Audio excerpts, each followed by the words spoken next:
In this video I'm going to give you my 5 tips for creating animations like this in After Effects.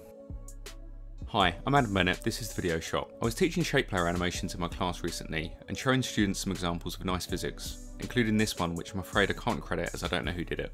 Anyway, I decided to animate something similar for fun as a way to show how it could be done. I'm not doing this as a tutorial as there's no rocket science involved. There's no magic shortcut or effect I can show you, it's just basic keyframing. So I thought instead I'd give you some helpful tips for creating similar animations. I will walk you through how I approached making this, but if you want more of a deep dive, I've uploaded the whole workflow to my sister channel, the Video Shop Long Play. It's over 6 hours long and covers the whole process in real time. There's also the project file which you can download for free in the link below. Teach me. Okay, let's get started. My first tip is to start with the basics. Okay, I know what you're thinking. Start with the basics. Oh wow, thanks Adam for that searing insight. What next? Don't animate whilst driving. Remember to breathe. Alright, bear with me. If you haven't done the bouncing ball exercise, that's where you should begin. Most animation courses start with it, and there's a reason for that. If you're new to animation, there's plenty of tutorials out there, so I'm not going to add to the pile. It'll teach you about timing, arcs, weight, and other basic animation principles. Once you've got the hang of keyframing a bouncing ball, it's not a huge leap to have an object bounce up and land in frame, as I've started off with here. I would start by separating the dimensions on the position, and have your first object either bounce into place, or jump up and bounce in. Just get one thing animated nicely, then add some rotation. Perhaps add some animation to the path if you want to change the shape. You don't have to plan out everything that you're going to do. This is my pathetic storyboard and I barely stuck to it, although I would say probably keep it simple, maybe just a grid of 4 shapes, or 9.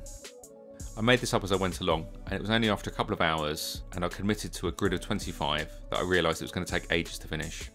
Don't get me wrong, it was still fun, but every time I went back to it I was a bit like, the nightmare begins. My second tip is to play around with cause and effect. Having one object cause another's movement is more satisfying than things just randomly appearing or bouncing in. Again, this doesn't have to be planned, I just kind of made it up as I went along, and the simple version of this is to just have things appear as other objects land, so there's an element of causation. But as you work, you'll see opportunities for more playful touches, like here when this quarter circle shape rotates round and pushes out the square, or here when this triangle snaps into place like it's magnetised. Also, if you do something like this where all your objects fall down, it can really elevate your animation if you have a few of them bump into each other. The reference animation had all the objects jump into the air, hang, and then fall down together. It's fun and not that difficult to do. I had mine animate more like the ball was causing the whole Jenga tower of objects to topple down, which isn't as hard as you might think. You can simply keyframe the X position and make some adjustments to the rotation timing and the Y position timing. The viewer will notice these touches, even if it's only on a subconscious level. My third tip is keyframe, tweak, preview, repeat. I know this sounds like a Tom Cruise film in some nerd's parallel universe, but stick with me here. Also, seriously, what is that film meant to be called now? It went into production with the same name as the graphic novel, which is an amazing title but makes no grammatical sense. Then it was called Edge of Tomorrow, which you instantly forget as soon as you hear it, so f***ing generic. Then they took the tagline and half-heartedly changed the title, but not really. Get on with it! Alright, back to the animation. This is kind of a mantra that I always tell my students.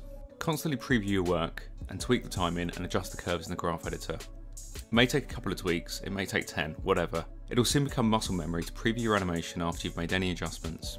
I now press my number keypad 0 key to preview without thinking in the same way I'll reflexively reach for the remote control anytime I accidentally stumble upon Mrs. Brown's Boys.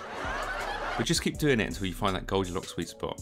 And there's a good chance that you'll know instinctively when it's right, because we've all spent our lives observing how things move, fall, bump into each other in real life. My fourth tip is, actually, indulge me briefly while I do a quick thanks. If you're on this list, it's because I've reached out for advice, or you've left nice feedback or recommended the channel. Genuinely, it's really appreciated, as making these videos takes time and it's all new and unfamiliar to me. And if you're new to the channel and you like what you see, maybe... totally up to you, no pressure. Okay, so tip number 4 is don't use Newton. Well, not at first. Some of you may be thinking, what's the point in animating this keyframe by keyframe when you can just use a third-party plugin like Newton, or use Dynamics in Cinema 4D?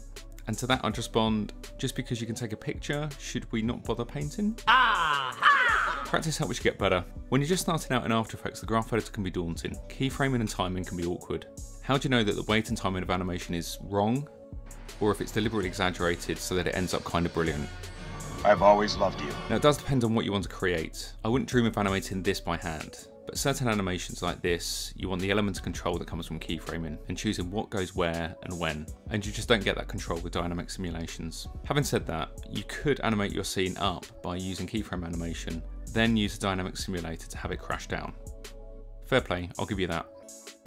My fifth and final tip is to have fun. Okay, I know what you're thinking, another useless generic fridge magnet bit of advice from charlatan YouTuber Adam Bennett. Doing the work should be fun.